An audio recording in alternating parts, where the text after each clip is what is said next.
سلام، خیلی خوش اومدید به این ویدیو. من بهاره هستم، دکتر داروساز و میخوام امروز راجع به موضوعی صحبت بکنم که شاید هر کدوم از شما یک بار در زندگی با این مشکل مواجه شده باشیم و اون بوی بد دهان هست که بهش میگن هالیتوزیس و راجع به یه سری داروهایی که به عنوان مکمل میتونید در کنار درمان اصلی که متخصص برای شما تجویز میکنه میتونید استفاده بکنید با هم صحبت میکنیم. هالیتوزیس یا بوی بد دهان یه بیماری مولتیفاکتوریال هست که منشأ اصلیش از دهانه و شاید 80-90% موارد رو شامل میشه. بوی بد دهان به 3 دسته واقعی، کاذب و ترس از بوی بد تقسیم میشه. ترس از بوی بد یعنی چی؟ یعنی مریض همش فکر میکنه که دهانش بو میده و در واقعیت اینطوری نیست و توی رفتارش اینطوریه که از شما فاصله میگیره و یا همیشه دستش رو جلوی دهنش میگیره و همش از دیگران میپرسه که دهن من بو میده یا نه، که خب منشأ روانی داره و درمان خاص خودش رو داره. و من امروز میخوام راجع به بوی بد دهان واقعی صحبت بکنم با شما که خودش به دو دسته تقسیم میشه: فیزیولوژیک و پاتولوژیک. فیزیولوژیک منظورمون همون بوی هست که وقتی که شما صبح از خواب بیدار بشید دهنتون بو میده. به خاطر اینه که در طول خواب ترشح بزرگ کم میشه، دهان خشک میشه، رشد یه سری باکتری‌های گرم منفی بی‌هوازی زیاد میشه توی دهن و این بوی بد رو ایجاد میکنن. یا وقتی که گرسنگی طولانی مدت دارید، بدن یا چربی ها و پروتئین ها رو تجزیه میکنه و در متابولیت هاشون رو از طریق ریه دفع میکنه که باعث ایجاد بوی بد میشه. و همینطور اگر سیگار میکشید، استفاده از الکل، استفاده زیاد از غذاهای پر ادویه و تند، استفاده از سیر و پیاز و یا کسایی که خیلی قهوه میخورن، بوی بد دهان ممکنه براشون ایجاد بشه. خود افزایش سن چون باعث میشه که ترشح بزاق کم بشه، میل به غذا خوردن کمتر بشه و یه سری تغییرات متابولیکی توی بدن فرد ایجاد میشه، میتونه دلیل ایجاد بوی بد دهان در افراد مسن باشه. اگر بوی بد دهان جزء دسته پاتولوژیک باشه، باز هم خودش 2 تا تقسیم بندی دهانی و خارج دهانی داره. از عوامل دهانی میتونیم به زخمای دهانی، ایمپلنت ها، روکش ها یا دندون پوسیده‌ای که داشته باشید، اینا هم باعث بوی بد دهان میشن. بیماری‌های پریودنتال یعنی همون التهابات دندون و لثه که باکتری های گرم منفی بی‌هوازی باعث این التهابات میشن و یه سری مواد سولفیدی بدبو از خودشون تولید میکنن. یک سری داروها میتونه علتش باشه، مثل آنتی هیستامین ها یا بعضی از داروهای ضد افسردگی، چون باعث خشکی دهان میشن میتونن بوی بد ایجاد کنن.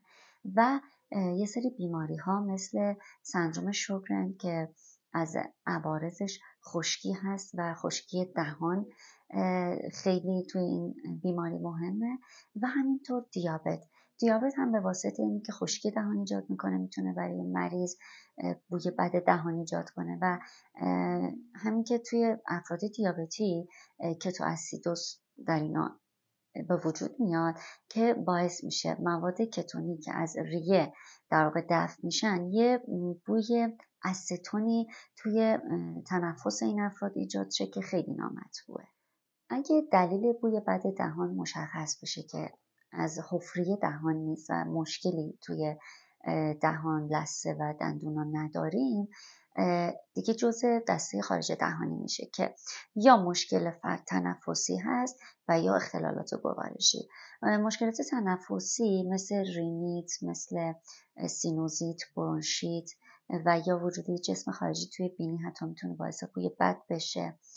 و از اختلالات گوارشی هم که مهمترینش رفلاکس و هلیکوباکتر پیلوری یا به اصطلاح عامیانه که بهش میگن میکروب معده میتونه باعث بوی بد دهان بشه. و یه سری بیماری ها مثل نارسایی کبدی، حتی اورمی یعنی افزایش اوره خون و اوره که بالا میره توی خون و بزاق بالا میره و میتونه تبدیل بشه به آمونیاک و این آمونیاک یه بوی شبیه بوی ادرار تولید میکنه که باعث بوی بد دهان فرد میشه. حالا برای اینکه شما بتونید متوجه بشید که دلیل بوی بد دهان شما کدوم یک از این عوامل هست، اولین راهکار اینه که مراجعه بکنید به دندون پزشک و بهتره که یه نفر همراهتون باشه که برای پزشک سری توضیحات رو بده. اصولا کسی که دهنش بوی بد میده خیلی وقتا خودشون متوجه نمیشن و اطرافیان میفهمن. برای همینم وقتی که به دندون پزشک مراجعه میکنید کسی همراه شما باشه که به دندون پزشک توضیح بده از چه زمانی شروع شده و چه عواملی اینو کم و زیاد میکنن بوی بد دهان رو. از 2 ساعت قبلش چیزی نخورید، ولی مسواک هم نزنید، آدامس و خوشبو کننده اینا رو هم استفاده نکنید، چون ما نمیخوایم که این بوی بد دهان پوشیده بشه و دندون پزشک باید حس کنه بوی بد دهان شما رو که بعد تشخیص بده که دلیلش چی هست. اگر مشکل شما مشکلات مربوط به دندون ها، لثه ها و حفره دهان باشه، خب دندون پزشک شما رو راهنمایی میکنه، آنتی بیوتیک بهتون میده و یا اگه دندون خرابی باشه به هر حال درستش میکنید. ولی در کنار کار دندون پزشکی که انجام میدید حتما روزی 2 بار، حداقل 2 بار مسواک و نخ دندون رو استفاده بکنید. مسواک زدن 60-70% دندون شما رو تمیز میکنه و مابقی نظافت دندون بر عهده نخ دندونه و حتما نخ دندون رو استفاده بکنید. دهانشویی استفاده کنید. حالا هر مدل دهانشویی که دوست دارید، ولی دهانشویی آنتی سپتیک برای مواقعی که شما دهانتون بوی بد میده خیلی موثرتر هستن. حدودا هفته 1-2 بار دهانشویی کافیه. میتونید از یه سری سبزی ها مثل نعنا، جعفری و ریحان استفاده بکنید که به خاطر کلروفیلی که دارن روی بوی بد دهان شما اثر گذارن. ولی یادتون باشه که نعنا برای افرادی که ریفلاکس دارن منع مصرف داره و اینا نباید استفاده کنن. حتما چکاپ سالانه دندوناتون رو انجام بدید که با این کار هم از خود دندونتون حفاظت میکنید و در واقع نمیذارید به مراحل نهایی برسه که دندون از دست بره و همینطور که دیگه دهانتون بوی بد نمیده. پروبیوتیکی که در کنار درمانهای دندون پزشکی و داروهایی که دندون پزشک براتون تجویز کرده میتونید استفاده بکنید لاکتوگامه که حاوی باکتری مفید استرپتوکوکوس سالیواریوس هست که همون باکتری داخل حفره دهان خود ما هست که از بعد تولد وجود داره و این باکتری با ترشح یه سری مواد مهار کننده و آنزیم های رقابتی باعث کاهش و حذف باکتری های مضر توی حفره دهان ما میشه. لاکتوگام هم برای بوی بد دهان استفاده میشه، هم برای حفظ سلامت دندان و لثه و هم برای بهبود سلامت گلو و گوش ها. توی بارداری و شیردهی حتما باید با نظر متخصص باشه. برای بچه های بالای 5 سال قابل استفاده است و دستور مصرفش هم روزی 1 دونه مکیدنی. اگر بوی دهن به خاطر بیماری تنفسی مثلا سینوزیت ایجاد شده باشه، خب بازم با متخصص مراجعه میکنید، یه سری آنتی بیوتیکا براتون تجویز میشه. ولی یادتون باشه حتما در کنار آنتی بیوتیک از سرم شستشو استفاده بکنید. حدودا روزی 3 بار خیلی برای شما مفیده و با یه سرنگ داخل بینیتون سرم شستشو رو استفاده بکنید. هر طرف بینی رو 1 تا 2 بار میتونید استفاده کنید و خیلی کمک میکنه به کاهش ترشحات و کاهش اون بوی بدی که خارج میشه. اگه مشکل بوی بد دهان از تنفس نباشه و از خود حفره دهان نباشه، خب فقط بمون اختلالات گوارشی که مهمترینش همون هلیکوباکتر پیلوری یا میکروب معده هست که شما اینجا متخصص از طریق آزمایش خون و یا از طریق اندوسکوپی براتون تشخیص قطعی رو میده و یه سری آنتی بیوتیک ها، یه سری داروهای معده، پی پی آی ها برای شما تجویز میشه و مشکل رفع میشه.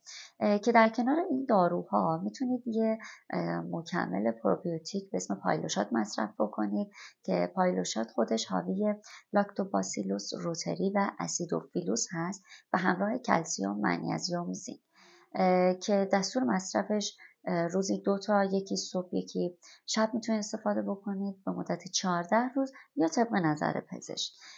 برای بچه‌های بالای 9 سال قابل استفاده است.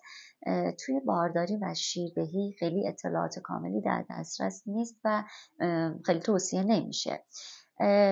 این پایلوشات هم روی جمعیت خود باکتری موثره و همین که میتونه پیشگیری بکنه از ابتلا به زخم معده.